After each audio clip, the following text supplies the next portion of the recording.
네, 시청자 여러분 안녕하십니까? 장애인 복지 관련 소식을 집중 보도해드리는 장애인 뉴스 담다의 아나운서 권혜영입니다. 경기도 내 복지 혜택부터 지원 정책 이슈까지 꼭 필요한 정보를 보다 신속 정확하게 전달해드리겠습니다. 선선한 날씨 덕에 가을은 여행의 계절이라고 불리죠. 하지만 이동에 불편함이 있는 장애인들은 여행 가기 전 고려할 사항이 많습니다. 휠체어 출입은 가능한지, 엘리베이터는 있는지, 장애인 화장실은 설치되어 있는지 등 필요한 정보가 한두 가지가 아닙니다. 이런 정보들을 미리 확인할 수 있는 홈페이지가 있는데요. 바로 무장애 경기관광입니다. 편안한 여행을 즐길 수 있도록 관광 약자들을 위한 양질의 정보를 찾는다면 무장애 경기관광 온라인 홈페이지를 통해 확인해 보실 수 있습니다. 화성 서남부 장애인 자립생활지원센터에서 체험홈 입주자를 모집하고 있습니다. 체험홈은 자립생활을 희망하는 장애인에게 주거 공간을 지원하는 프로그램인데요. 장애인의 자립 역량을 강화하고 안정적인 자립생활로 전환할 수 있도록 장애인 지원을 목적으로 운영하는 사업입니다. 모집 대상은 여성 장애인 1명, 도내 장애인 거주시설에서 퇴소했거나 체험홈에 입주가 필요하다고 인정되는 자는 신청이 가능합니다. 자세한 모집 요강은 화성 서남부 장애인 자립생활지원센터 홈페이지에서 확인할 수 있습니다.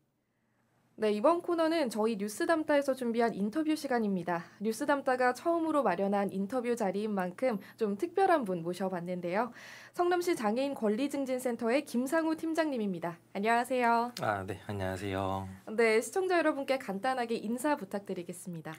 네, 안녕하세요. 저는 성남시 장애인 권리증진센터라는 기관에 근무하는 김상우라고 합니다. 성남시 장애인 권리증진센터가 언제 어떻게 설립된 건지 좀 궁금합니다. 네, 그 센터는 그 성남시 장애인 권리증진 등에 관한 조례에 의거해서 2012년 7월 2일에 설치되었습니다. 그래서 당시에는 전국 최초로 이제 민간 합동으로 운영되는 기관으로 설치가 되었고, 그 현재 위치는 성남시 분당구 야탐로 227번지 1층 성남시 한마음복지관 1층에 위치하고 있습니다. 시청자 여러분들을 위해서 이렇게 센터 위치까지도 좀 정확하게 설명을 해주셨네요. 감사합니다. 그렇다면 이 성남시 장애인 권리증진센터에서는 주로 좀 어떤 활동을 하고 계신지 운영 시스템 같은 것도 좀 들어보고 싶은데요. 일단 센터는 조금 일반 복지시설과는 달라요. 딱 쉽게 이해를 하시려면 장애인 인권 침해와 관련한 업무를 하고 있다라고 이해를 해주시면 될 것 같습니다. 장애인 인권 침해가 발생하는 경우에 상담을 통해 권리를 회복할 수 있도록 하는 인권 상담 사업이 있고요. 잘못된 편견으로 장애인 차별이 발생하는 것을 예방하는 교육 사업이 있습니다. 특히 이 두 가지 사업은 서로 톱니바퀴처럼 맞물려 진행이 되는데요.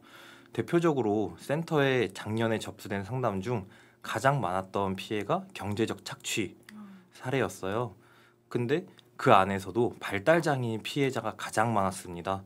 그래서 센터는 이런 유사한 피해를 예방하기 위해서 성남시 장애인 복지시설을 대상으로 재산권 교육 교환을 제작해서 교육을 진행한 바 있습니다. 그리고 이거 외에 시민들을 대상으로 장애에 대해서 자연스럽게 이해하고 편견을 제거할 수 있도록 하기 위해서 버스 광고나 캠페인 사업 등을 함께 병행하고 있습니다. 네, 이게 말 그대로 그 장애인 권리증진센터라는 그 이름에 맞게 이런 인권 침해, 그러니까 인권 신장을 위한 조금 노력을 해주신다고 생각하면 될까요? 네, 맞습니다. 네. 그런데 사실 이 성남시 장애인 권리증진센터 이거를 좀 어려워하는 장애인분들도 계시다고 들었거든요. 지역 장애인분들이 좀 센터에서 도움을 받으려면 어떤 절차를 좀 밟으면 될까요? 그 센터는 성남시 거주 장애인을 대상으로 사업을 진행하고 있습니다. 만약 인권 침해와 관련해서 문의하실 경우가 있는 때에는 031-725-9507로 연락을 주시거나 센터 홈페이지 www.성장인.org를 통해서 온라인 상담이 가능합니다. 네, 사실 어떻게 생각하면은 이 장애인분들께서 잘 모르실 수도 있지만 정말로 꼭 필요한 그런 센터라고 보여지기도 하네요. 그러면은 팀장님께서 그동안 좀 센터에서 일을 하시면서 유난히 기억에 좀 남는다 하는 일들이 있었을까요? 생소한 기관이다 보니까 사실 사람들이 역할을 잘 모르는 경우들이 있어요. 그래서 제가 일을 하면서 그 감사 편지를 한번 받았던 적이 있는데 그게 지금 생각이 납니다. 저는 사실 저희 센터 사업 중에 교육 사업이 굉장히 중요하다라고 생각을 하고 있습니다. 이건 대한민국 장애인 관련 법이나 유엔 장애인 권리 협약 등을 봐도 교육이 얼마나 중요한지 알 수가 있는데요. 따라서 한 번의 교육을 진행하더라도 교육 대상에게 필요한 그리고 실질적인 교육이 제공돼야 된다라는 목표를 가지고 있습니다. 하지만 법정 의무 교육을 받는 기관에서는 형식적으로 교육을 진행하고 마무리하고 싶어하는 경우들이 있습니다. 그럴 때 저는 교육의 필요성을 지속적으로 설명드리고 정말로 필요한 교육이 될 수 있게끔 교육 컨설팅을 하는 일을 하고 있습니다. 그리고 그러던 어느 날 한 학교 선생님께서 교육이 필요한 건 알지만 뭘 어떻게 해야 될지는 모르겠다라면서 저랑 이야기를 했던 적이 있어요. 그래서 이 선생님이랑 5차례 이상 소통을 하고 정말 필요한 교육들을 좀 만들어가지고 이제 진행을 했었는데요. 그 교육이 끝났을 때 이 선생님으로부터 이제 감사하다는 편지를 받았는데 그 내용이 선생님이 했었던 부분에 대한 고민이 어떻게 좀 해결이 되었는지 그리고 교육에 회의적이었던 사람들이 어떻게 변화가 되었는지 이런 부분들을 보면서 저도 정말 뿌듯했던 기억이 있습니다. 세상에 그런 편지를 받으셨을 때 되게 감동받으셨겠어요. 그 편지를 제 게시판에다가 한창 붙여놓고 있었던 경험이 있습니다. 아, 지금도 게시판에 붙어 있나요? 이게 17년도의 일이기 때문에 현재는 없는 상황입니다. 또 하나 여쭤보고 싶은 게 있는데 성남시 장애인 권리증진센터에서 장애 감수성을 좀 어떻게 채워나갈 것인지 그거에 대한 이야기도 좀 듣고 싶은데요. 가장 간단하면서도 어려운 게 이 장애 감수성이 아닐까 싶습니다. 만약에 모든 사람들이 장애 감수성이 높다면 장애인 인권 침해나 차별은 발생하지 않을 겁니다. 인권센터에 근무를 하다 보면 이 감수성이 중요할 수밖에 없다라는 걸 모두가 알게 될 수밖에 없습니다. 어떤 사안을 바라봄에 있어 이 감수성이 어떠냐에 따라서 이 진행 방향이 완전 달라지기 때문인데요. 그리고 이것들은 또 사업에까지 영향을 미치고 있습니다. 그렇기 때문에 센터에서는 장애와 관련한 사회적 이슈나 그리고 센터에서 진행하는 사례에 대해서 지속적으로 저희 선생님들과 브레인스토밍을 통해 의견을 좀 공유하는 시간을 가지고 있고요. 정기적으로 이 역량을 강화하기 위해서 직원 역량 강화 교육도 실시하고 있습니다. 네, 굉장히 다양한 노력을 해주시고 있다는 걸 알 수 있었습니다. 자, 그럼 마지막으로 저희 뉴스담다 시청자 여러분들께 한마디 전해주시면 감사드리겠습니다.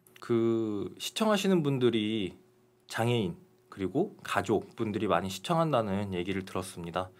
제가 10년 동안 이 장애인 인권과 관련한 업무를 하면서 이 기회를 빌어 꼭 말씀드리고 싶은 게 있는데요.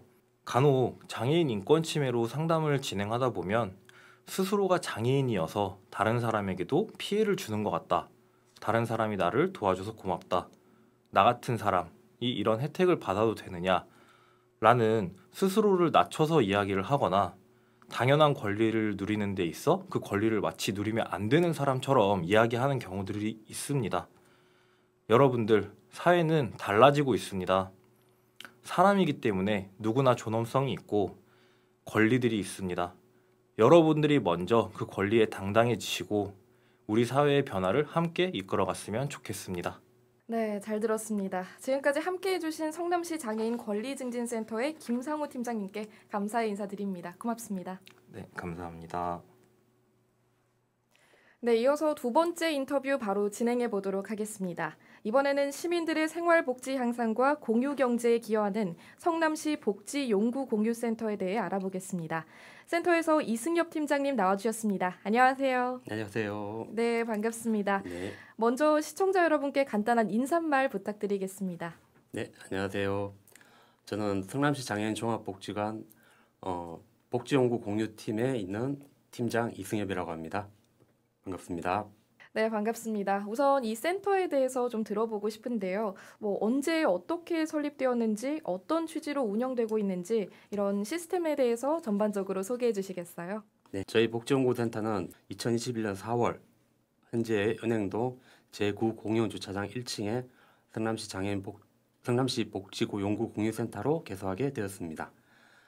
설립 목적은 성남 시민의 복지연구 공유 서비스와 장애인의 이동보조기기 수리 지원 서비스를 효율적으로 제공하며 시민 및 장애인의 생활 편의와 사회활동 참여 증진에 기여하기 위함이고 사업 대상은 일시적으로 복지 연구가 필요한 성남 시민이며 누구나 무료로 이용이 가능하십니다. 네, 정말 상세한 소개 감사드립니다. 좀 어떤 서비스를 어떻게 지역 주민들이 이용해 볼 수가 있을까요? 네, 뭐 대표적으로 복지연구 대여 사업이겠죠. 그다음에 이동보조기기 수리 지원, 그다음에 세척 서비스 등을 진행하고 있습니다. 서비스 이용 방법은 복지연구 대여는 홈페이지 또는 전화로 사전 대여 신청을 해주시고 센터를 직접 방문을 해주시면 성남 시민이시면 1인당 1점에 한해서 무료로 최장 3개월까지 대여가 가능하십니다. 사전 연락이 필요하신 이유는 복지연구가 있는지 없는지 사전에 확인하시는 게 훨씬 빠른 진행에 도움이 되기 때문입니다. 그리고 장애인 이동 보조기기 수리 지원 서비스도 홈페이지 또는 전화로 사전 신청을 해주시면 센터에서 담당 보조공학사분이 연락드려서 직접 수리를 진행하거나 센터에서 내정된 예산 범위 내에서 수리를 받을 수 있도록 지원도 해드리고 있습니다. 네, 그러면 이제 방금 말씀해 주신 것처럼 이런 용품들을 또 대여할 수가 있고 또 그리고 이런 이동 기기가 뭐 고장이 나거나 했을 때 수리를 받을 수 있다는 그런 말씀이시죠? 그럼 이 모든 것들을 다 무료로 이용할 수가 있는 걸까요? 저희 센터에서 대여 서비스는 전체 무료로 진행되고 있고요. 최장 90일, 3개월간 대여가 가능하십니다. 수리 비용 지원에 대해서는 장애인 이동 보조기기에만 하나며 장애인 이동 보조기기로 장애인 당사자이시고 수동 휠체어, 전동 휠체어, 전동 스쿠터만 가능합니다. 확정된 예산의 범위 내에서 수리비 지원이 가능하며 자세한 내용은 센터에 문의를 해주시면 감사하겠습니다. 네, 사실 장애인분들이 잘 모를 수도 있는데 어떻게 생각하면 정말 꼭 필요한 이런 혜택을 많이 받을 수 있는 그런 내용인 걸로 보여지네요. 네. 네, 그러면은 이 센터에서 용품이나 기기들이 좀 다양하게 구비돼 있을 것 같다는 생각이 들거든요. 혹시 보유하고 계신 용구 종류나 이제 수량이 좀 어떻게 되는지 들어볼 수 있을까요? 네, 저희 센터 보유하고 있는 용품의 종류는 51종이고요. 보유 수량은 한 460여 기기가 구비되어 있습니다. 용품의 명칭, 사진, 상세 설명 등은 저희 홈페이지를 방문해 주시면 자세히 설명이 나와 있습니다. 네, 그러면 지금 방송 보고 계시는 분들 중에서 이런 복지용구랑 이 수량 같은 것도 궁금하신 분들은 홈페이지 확인해 보시면 좋을 것 같네요. 자, 그럼 지금까지 센터를 이용해 주신 분들이 꽤나 있으실 것 같은데 또 반응도 있었겠죠. 혹시 대략적인 만족도가 어떻게 된다고 생각하시나요? 네, 이용 만족도는 2022년 만족도 조사에 따르면 90점 이상의 좋은 점수를 보이고 있습니다.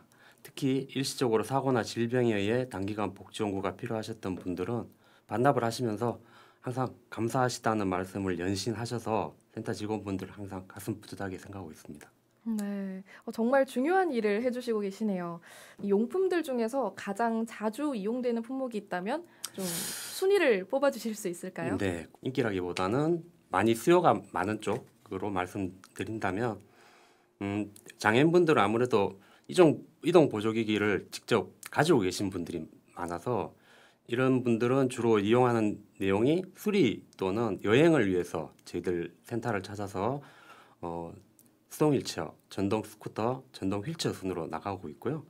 그다음 저희 센터는 오히려 노인분들의 수요가 많습니다. 그리고 대표적으로 나가는 물품은 실버카, 워커, 그다음에 수동 휠체어, 그다음에 목욕 의자도 많이 나가고 있습니다. 특히 나들이철에는 장애인, 노인 구분 없이 수동 휠체어 수요가 급격하게 늘어나는 경향도 있기도 합니다. 기증 받고 계신 걸로 들었는데 주로 어떤 기기나 용품들을 좀 받으셨을까요? 저희 센터에 기증을 희망하시는 시민분들은 주로 노인 용품들을 많이 기증하고 계시는데요. 이제 휠체어, 실버카, 워커, 지팡이들이 많이 기증이 들어오고 있는 상태입니다. 연간 한 100점 정도가 들어오고 있고요. 그 물품에 대해서는 저희들이 우선 상태를 점검하고 대여 가능 복지용구는 전문업체 세척과 수리를 통해서 업사이클링을 해서 시민들에게 다시 대여해드리고 있습니다.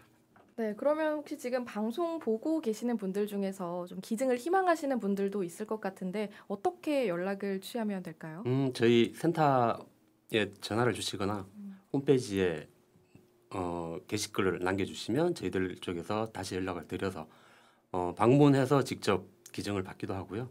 가져오시면 저희들이 그 자리에서 센터에서 받기도 합니다. 그러면 마지막으로 이 센터의 운영 계획이나 방향이 있으시다면 말씀 부탁드리겠습니다. 저희 센터에서는 올해 하반기 경기도 재활공학센터에서 3D 프린터를 지원받기로 되어 있습니다. 지원받은 3D 프린터를 이용해서 제작 가능한 용품을 보조공학과 접목해서 시민들에게 제공 가능한 용품들을 연구 개발하는 것이 단기적인 목표이며 장기적으로는 성남 시민에게 부족함 없는 복지연구를 확보한 복지연구센터이면서 보조공학센터로서 그리고 복지연구 전시와 체험을 통해 몸이 불편한 분들과 그렇지 않은 분들이 서로 공감할 수 있는 그런 공간이 갖춰진 센터가 만들어질 수 있도록 최선을 다하고 노력하는 것이 장기적인 목표입니다. 네, 잘 들었습니다. 인터뷰 응해주신 이승엽 팀장님 감사드립니다. 네, 감사합니다. 네, 방금 이야기 나눠봤던 성남시 복지연구공유센터를 저희 뉴스담다에서 현장 취재했습니다. 박혜숙 기자입니다. 안녕하세요. 성남시 복지연구공유센터에서 근무하고 있는 정재호 대리라고 합니다. 무슨 업무를 담당하시나요? 네, 현재 저는 성남시에서 지금 복지연구 대여 사업과 수리 사업을 같이 진행하고 있습니다. 대여 사업 같은 경우에는 이제 갑자기 일시적인 장애라든지 갑작스럽게 복지연구가 필요하신 분들께 저희가 무상으로 3개월간 대여해드리고 있고요. 근데 이제 대여하기 앞서서 이제 기기의 고장이라든지 문제가 발생 시 점검과 이제 그거에 대한 보완을 직접 점검하고 나가고 있는 상황입니다. 대부분 이용하시는 분들이 어떻게 되실까요? 대부분은 저희가 성남 시민분들 많이 이제 와주시고 계시고요. 아무래도 일반 장애인 당사자분들이라든지 아니면 노인분들 같은 경우에는 워낙 저희가 이제 시에서 이제 나라에서 정부에서 지원이 잘 되고 있기 때문에 갑작스럽게 필요하신 분들 한해서 대여가 많이 나가고 있는 것 같습니다. 그럼 일에 보람을 느끼실 때는 언제일까요? 갑작스럽게 보조기기가 필요하신 분들이 갑자기 찾아오셨을 때 저희가 필요한 기기를 제어해드리고 있을 때 감사하다는 말씀, 고맙다는 말씀 들었을 때 가장 보람 느끼는 것 같습니다.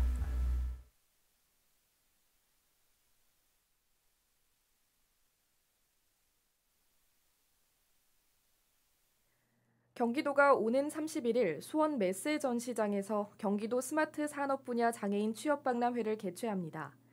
장애인과 기업체 간 1:1 현장 매칭 서비스, 장애인 취업 상담 및 직업 능력 평가, 면접 코디네이션, 이력서 사진 촬영 등 부대 행사가 다양하게 진행될 예정입니다. 구직을 원하는 장애인은 별도의 사전 신청 없이 이력서와 자격증을 준비해서 31일 2시부터 5시까지 행사장을 방문하면 됩니다. 자세한 사항은 경기도 일자리 재단으로 문의하면 안내받을 수 있습니다. 다음 달 22일부터 23일까지 제17회 경기도 장애인 생활체육대회가 개최됩니다. 생활체육 13개 종목과 명랑운동의 11개 종목으로 대회가 열리는데요. 슬로건은 같이 뛰는 심장으로 함께 뛰는 생활체육입니다. 이동환 고양시장은 개막식부터 폐막까지 사고 없이 안전하고 쾌적하게 진행될 수 있도록 철저하게 사전 준비를 하고 있으며 시민 여러분의 많은 관심과 성원을 바란다고 전했습니다. 경기도 긴급복지 위기상담 콜센터 한라인이 지난 7월부터 확대되었습니다. 카카오톡 경기복지톡을 통해 상시 상담이 가능해졌고 긴급복지 한라인 누리집도 함께 운영이 시작됐습니다. 긴급복지 한라인은 2022년 8월 김동연 경기도지사의 지시로 신설되어 지난 1년간 약 3천여 건이 접수됐다고 전해집니다. 이 콜센터를 통해 복지 관련 상담이 24시간 진행되는데요. 필요시 복지 사각지대, 기초생활보장 등을 지원받을 수 있도록 운영되고 있습니다. 저희 뉴스담다는 장애인 관련 소식을 집중 보도해드리고 있습니다. 제보하실 내용이 있다면 언제든 뉴스담다 이메일을 통해 연락 주시길 바랍니다. 또한 더 많은 정보를 빠르게 받아보실 수 있도록 구독과 좋아요, 알림 설정까지 부탁드립니다. 오늘 저희가 준비한 소식은 여기까지입니다. 시청해주신 여러분 고맙습니다.